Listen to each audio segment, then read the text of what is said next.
You're welcome to your election command center. We are national in character and we are reporting also live from the Greater Accra region, which is the national headquarters. And what we are doing now is to find out, with a few minutes to the first ballot being cast, what is happening around the country. We're going straight to Portia Gaba. We are told she is at the Ayawaso West Wuogon constituency. It is one of the constituencies also that has a lot of interesting stories surrounding it. We'll be doing some analysis on that shortly when we connect to Portia Gaba, who is monitoring that election for you. I mean, Bella, you play within certain circles and you must have heard what the actors have said about John Dumelo and the back and forth. Yeah. What do you make of it? I mean, how do you analyze what's happening? Should the person's maybe career influence why they or why not they should be in politics? Well, I won't be surprised if it does influence, especially because we do understand that John Dumelo is a major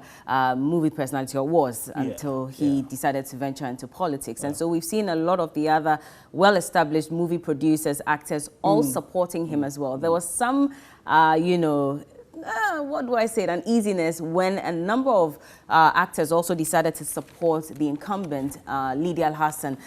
They went on the ground to help her campaign and to garner some votes for her. And that generated controversy about whether we should even, you know, as an industry, support the politicians, especially on the back of some comments that was made by the Foreign Affairs Minister that if John Dumelo should go into Parliament, then we're going to see a lot more of movie acting instead of real politics. And that's angered some aspects of the movie industry. But regardless, even after those actors decided to support Lydia Hassan, we still saw some others also go on the grounds with John Dumelo to go support him. And that's going to be very interesting because of the history of the constituency. We can say that it's an MPP stronghold, at least over the last couple of years. So we hear Portia is on the ground and she will be giving us some updates on that. Portia, if you can hear us, what can you tell us from the Ayawaso West Wuogon constituency? In the 2020 elections, and there are certain electoral areas here. Security has been beefed up, about 10 flashpoints over here in this constituency. Is it okay?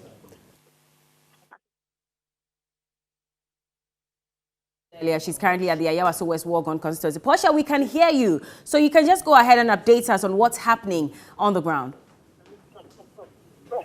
I'm currently reporting live from the Ayawaso West Wuogon constituency, where 105,297 eligible voters from 209 polling stations will decide who would get to represent them in Ghana's next parliament. And there are currently certain electoral areas here. They include Abelimpe, Santana, Roman Ridge, Airport Residential, Jowlu South, Jowlu Central, Legon, which has about 20,880 eligible voters. Then we have North Jowlu, Westland, Osonglo, Labao, Leshim, Impasem, East Legon, and the Christian Center. And security has been beefed up here following violence that characterized the by-election. And the flashpoints here are Abelimpe Junior High School, the Solid Foundation Preparatory School, the Accra Girls Vocational Institution, Santana V, the Rural Development, and Bawaleshi. So that's the situation. Electoral materials have arrived over here in the constituency. All right. Portia, now, can you just update us on the COVID-19 protocols? I'm not sure I heard you talk about that. Looking at the people there, do you see them in their nose masks? Do we see the EC officials turning people around or away because they are not in their nose masks? Alabella, can you come again? I can hardly hear you. Well, so I'm asking about the COVID-19 protocols and in actual fact about the, whether people are wearing their nose masks and what the EC officials are doing about those who may not have it. Everyone is wearing the nose mask over here. There are COVID ambassadors at every polling station. And early on, we had the COVID ambassadors ensuring that everyone strictly observes the COVID-19 safety protocols. So that is also being observed. And there are hand sanitizers around, and people can also get to wash their hands before voting starts. I see. And, well, what about security personnel? I mean, we do understand that the Ayawaso West Wuogon constituency is a flashpoint, and so we expect that security will be increased in that particular constituency. How many of them do you see?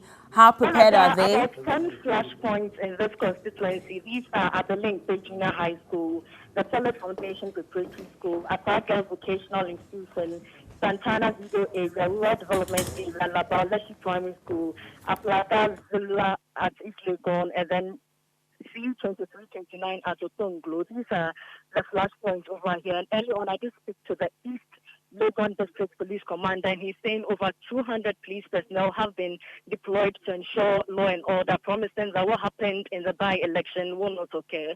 Bella. She come from. All right. Thank you so much, Portia, and we'll get back to you again so you can update us with more at the Ayawaso West Wuogon constituency. And, well, yes, you can see clearly that people are ready to cast their ballots. A few minutes to 7 a.m. where we'll start the activity proper. And so we'll be updating you on that and more. So keep watching. Well,